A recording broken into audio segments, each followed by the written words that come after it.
Themes of transformation are found in all types of mythology and folklore. Greek mythology has a large collection of myths in which subjects are physically transformed, often either through divine intervention or witchcraft and magic. In this context, shape-shifting stories are old and have been a part of the mythological corpus as far back as Homer's Iliad. These myths often involve mortals being punished by a god or being transformed as a reward for their good deeds. In other tales, gods take different forms to test or deceive some mortals. There are many different types of conversions, from human to animal, from animal to human, from human to plant, from inanimate object to human, from one gender to another, from human to stars. Myths have been used to justify or explain or legitimize a precedent, customs, rules of conduct, and laws. Ancient Greek taboos and prohibitions could also find a place in mythological narrative, as some of them offered cautionary tales in the form of fables. Myths about nature and transformation into nature attempted to present a coherent history and explain the origins of the world, nature, animals, humans, and gods. Accordingly, even within ancient Greece itself, there have always been efforts to explain the supernatural elements of these myths. The most comprehensive and famous ancient work that has survived to this day about transformation in Greek myth is the Roman poet Ovid's epic Metamorphoses. Metamorphoses have been used throughout history not only as a compilation of information about ancient Greek and Roman lore,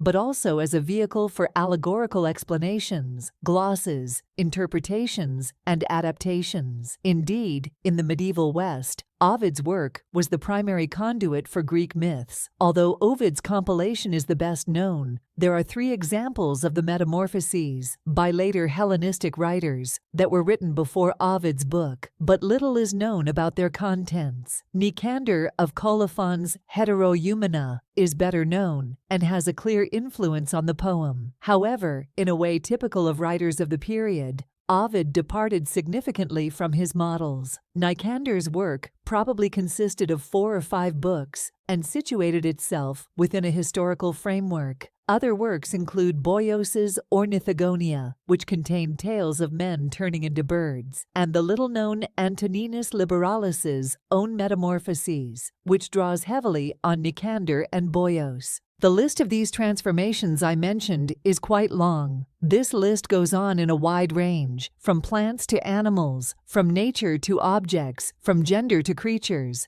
But in this video, I will tell you some popular transformation stories and the story of Medusa. Enjoy watching. Before moving on to the transformation stories, I want to offer a perspective on what the ancient Greek stories of people turning into plants tell us about fragility and resilience. You've probably seen how deep a connection people who garden have with plants. It is an enjoyable activity where you see the reward of your labor with colorful flowers and lush vegetation. Science explains this feeling by acknowledging the deep connection between humans and plants. Therefore, being in a nurturing relationship supports our physical and mental health. At the same time, we can see that the close relationship between humans and plants is reflected in ancient stories.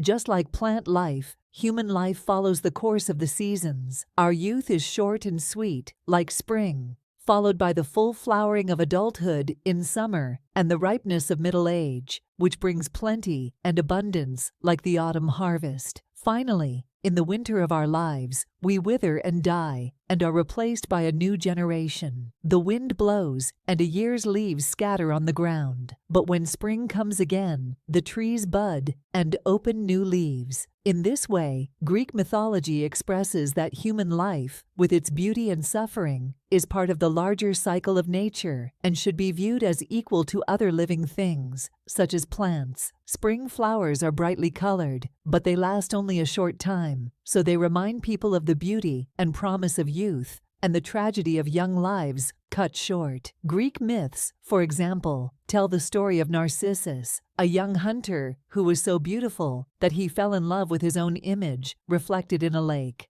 Because he couldn't help it, it eventually withered at that point and gave its name to a pale white and yellow flower, Narcissus, which is called Narcissus in our language. Similarly, After the beautiful Adonis, lover of the goddess Aphrodite, died in a boar hunting accident, the goddess gave his blood to the red anemone, the windflower. Anemone coronaria gets its name from its fragile stem that blows in the wind. Hyacinth reminds us of Hyacinthos, the beautiful boy who was killed while training with the disc. Her lover, the god Apollo, grew a flower at the scene and wrote letters on it, representing the Greek exclamation of grief. The beauty of young women has also been associated with ephemeral spring flowers. Violets and roses appear in love poems together with Aphrodite, the goddess of love. The ancient rose, unlike today's heavily hybridized varieties, bloomed only briefly in spring, and was thus an apt image for the fleeting beauty of youth, since flowers are associated with beauty and attractiveness.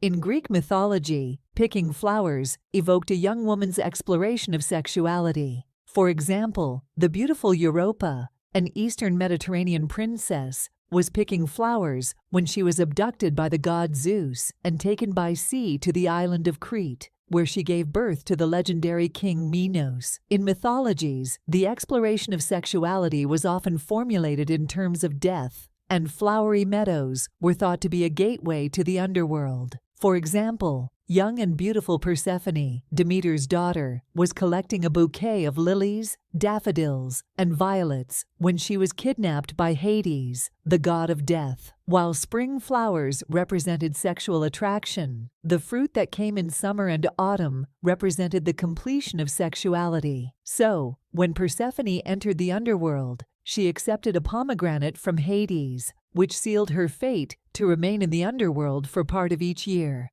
Pomegranate, whose bright red juice evokes blood, was seen as a symbol of sexuality as well as premature death. Indeed, when Persephone is in the underworld, she is symbolically dead, and her absence brings winter on earth. After the fruits of the harvest are consumed and autumn turns to winter, both plants and people wither and die. In ancient Greece, plants in the underworld were imagined to be colorless because white was the color of ghosts. The dead lived in the meadows of asphodel, a grayish-white flower, and pale willows and white poplars also grew there. In Greek mythology, the asphodel fields or asphodel fields were a section of the ancient Greek underworld where the majority of ordinary souls were sent to live after death. In contrast, black cypress also represented the dead and was often grown on funerary monuments. The tree was named after Cyparissus, a boy who accidentally killed his pet deer and mourned endlessly, so much so that it became a tree symbolizing mourning. Nature is in constant change. Everything transforms, but metamorphosis tends to produce a new state of nature that no longer changes. People in these stories gain a new form through metamorphosis and achieve a stable life that compensates for the misfortunes they experience. For example, Cyparissus, mourning for his deer, escapes his grief by turning into a cypress. At the same time, its story is unforgettable, as it is commemorated in the name of the cypress and its importance as a tree of mourning. In this way, metamorphosis commemorates the transformation through stories, while allowing the sufferer to recover from painful experiences by integrating them into the eternal and stable cycle of nature. Greek mythology suggests that human suffering, although painful, will eventually end because it is part of the larger, eternal cycle of nature. Today, too, these stories can teach us to view our own grief and painful experiences within the larger context of the ever-changing yet cyclical natural world. Characters of Greek mythology constantly test the barrier between humans, gods, and nature. As I said, Greek mythology is full of transformation or metamorphosis stories. Now I will tell some of those stories. Above all, these transformation stories show a fascination with the experience of life. It also marks an early effort to understand the natural world by exploring its limits. These mythological transformations were not only part of an animistic worldview, in which spirits were believed to inhabit everything from trees to rivers to statues, but also part of a rich folk tradition with parallels in almost every culture in the world. One of these transformation stories is Dionysus and the pirates. According to a legend, Dionysus, the god of wine, disguised himself as a young man and began to wander around the earth. On a seaside, some pirates, unaware of the true identity of the god, saw him and kidnapped him. While the pirates were tying up Dionysus to sell him as a slave,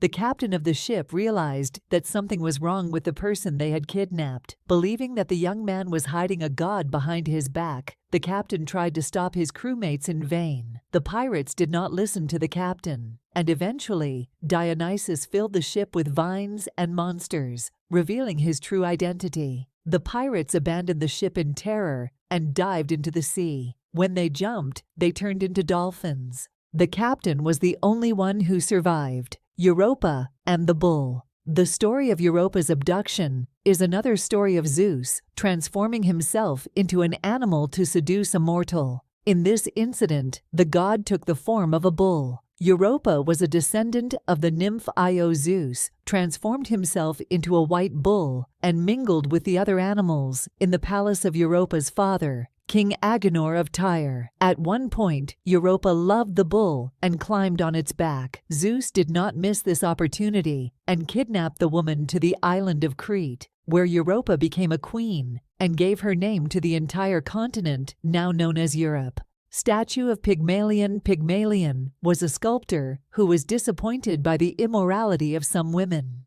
After deciding to avoid being with women, he did his best to create a perfect female statue. Pygmalion finally created the most beautiful image of a woman. It was so perfect that he became obsessed with it. Without realizing what was happening, Pygmalion fell in love with the statue and began to call her his wife. At a festival of Aphrodite, the goddess of love, Pygmalion begged the goddess to give him a wife like her statue, and the goddess listened to him. When the sculptor returned home, he noticed that his statue became more alive the more he touched it. Finally, Pygmalion's wish was granted, and Pygmalion married the statue, which was now a real woman.